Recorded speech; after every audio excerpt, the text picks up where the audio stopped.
Season 2, Episode 16, Summer Fun for Your Little One.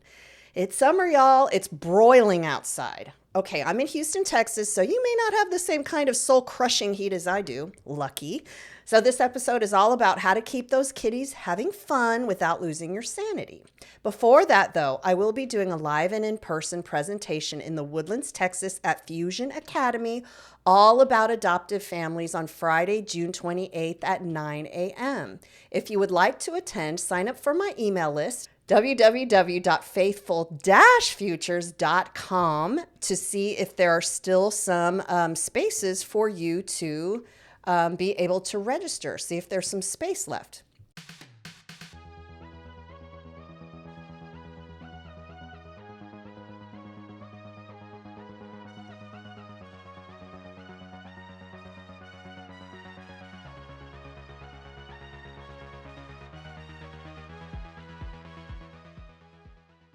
Now, I don't know about you, but when I had the privilege of being a stay-at-home mom every summer with my two youngest boys, because I was a teacher on vacay, I struggled to entertain them all day, every day.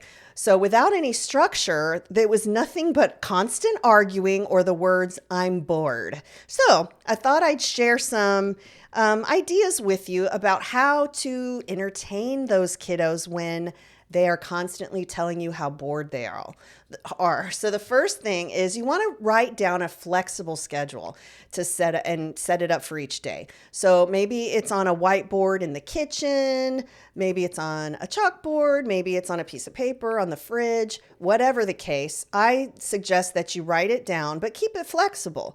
For example, you can have things on it that tell you guys what time to get up each morning, when to eat breakfast, when to read, do a devotional, go to the pool, rest, eat lunch, etc.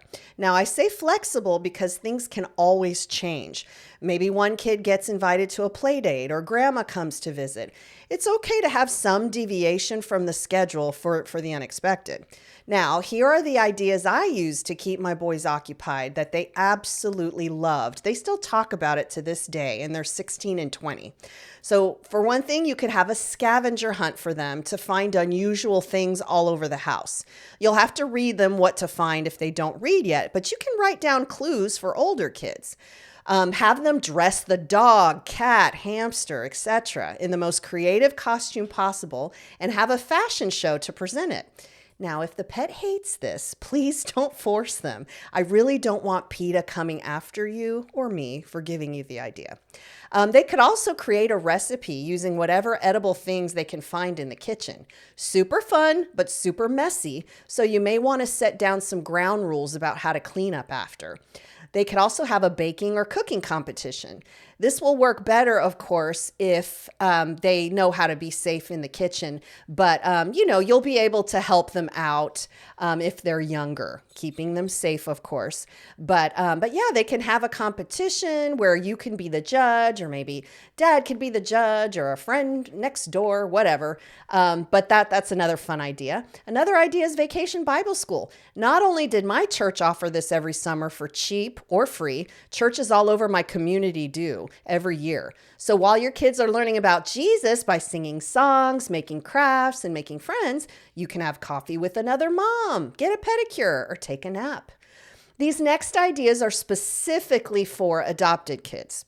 So I thought that it would be a good idea for you guys to seek out adoption agencies if you're not already, affiliated with one, and see what kind of events they have for the summer. An example of a website I found here in Houston is www.adoptivefamiliesofhouston.org/social. That had all kinds of fun events like picnics and, other social events for adoptive families. So that may be a place to start. Also, Facebook groups for play dates in your community with other adoptive kids.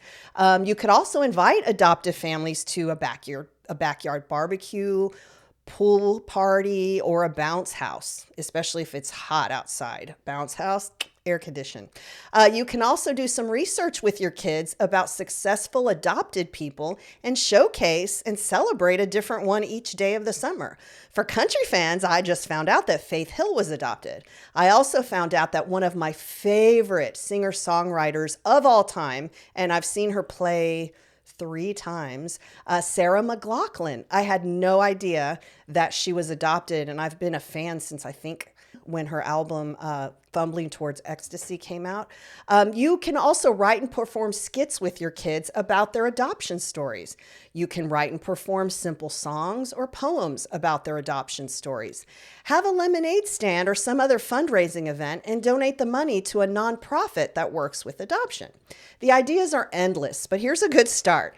Have fun with the kids this summer, and if you don't get to stay home with them, these are perfect for weekends too. Now, as I wrap up this episode, please take about 30 seconds to rate and review this podcast so I know you're enjoying it.